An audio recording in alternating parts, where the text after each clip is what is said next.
A quienes han hecho la reforma laboral, a quienes han hecho, por ejemplo, la reforma de la sanidad, la salud laboral, nuestra salud en el trabajo les importa un comino.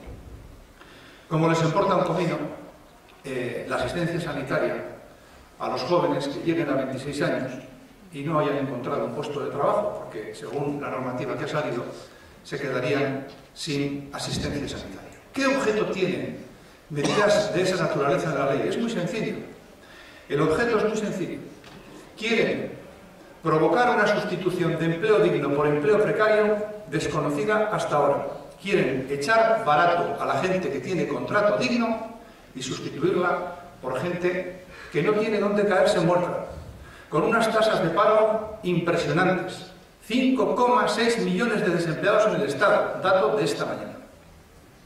14.500 parados más en Euskal Herria, dato de esta mañana.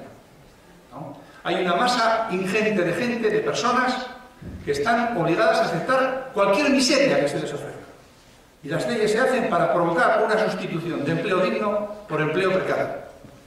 Y claro, poner la espada de Damocles a la juventud para que se vea obligada a aceptar contratos miserables, diciéndole si no coges un contrato por malo que sea antes de que cumplas 25 años te vas a quedar sin asistencia sanitaria, tiene toda la lógica de un mercado injusto que es el que se está creando.